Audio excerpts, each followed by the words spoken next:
Hello, my name's Linda and this is my story.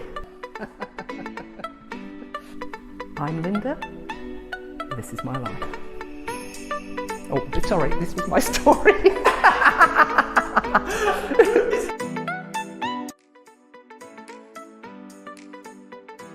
What supply in my house is running low?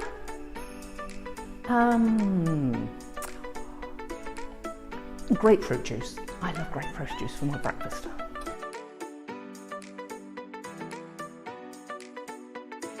What's my most favourite word? Oh, it's got to be love, hasn't it? My name's Linda and this is my story.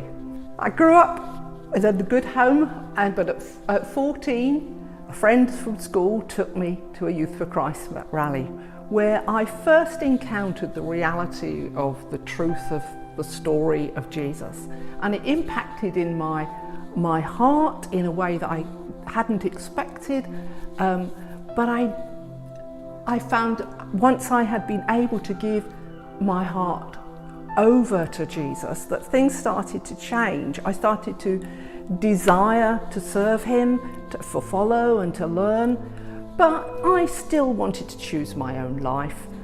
I was quite an independent girl. Just as the old Sinatra song goes, I did it my way. But at 21, I met my future husband, who was a Roman Catholic.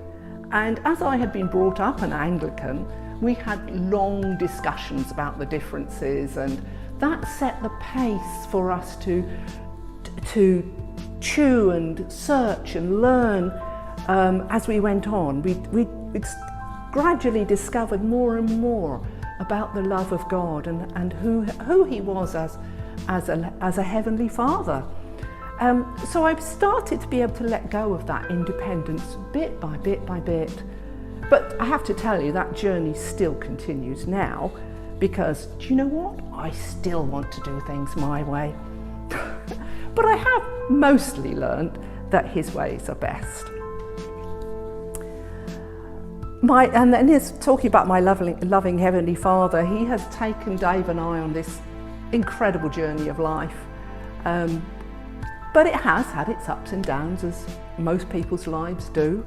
There's been some good stuff and some bad stuff.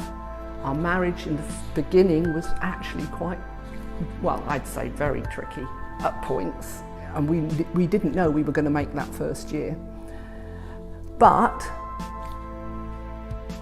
as we grew to see the love and the commitment of God to us, we learned how to love and commit ourselves. We made a decision that we wouldn't divorce and therefore needed to get hold of all that God was. And he's taken us from being, well, some of the probably one of the other important things was we went through a stage where my father had Alzheimer's and a really bad dose of it. He was very aggressive with it, and it was just so heartbreaking for us as a family to deal with that. But it just threw me back onto the grace of God, who, I guess it was really just day by day. I would pray every time I was going to meet him in his care home, and God enabled me to do things with him that I never expected, and that was so gracious of him. And from that, he's taken us from being people in need to be people who can help others on their journey, and that's been such a privilege. We've had the opportunity to travel to various parts of the country, other countries, to encourage others, but we're still discovering the depth of his love now. But I know we will doing that till the end of our days. There's something about us that wants to know everything about God, but we're never going to. But we can enjoy the journey.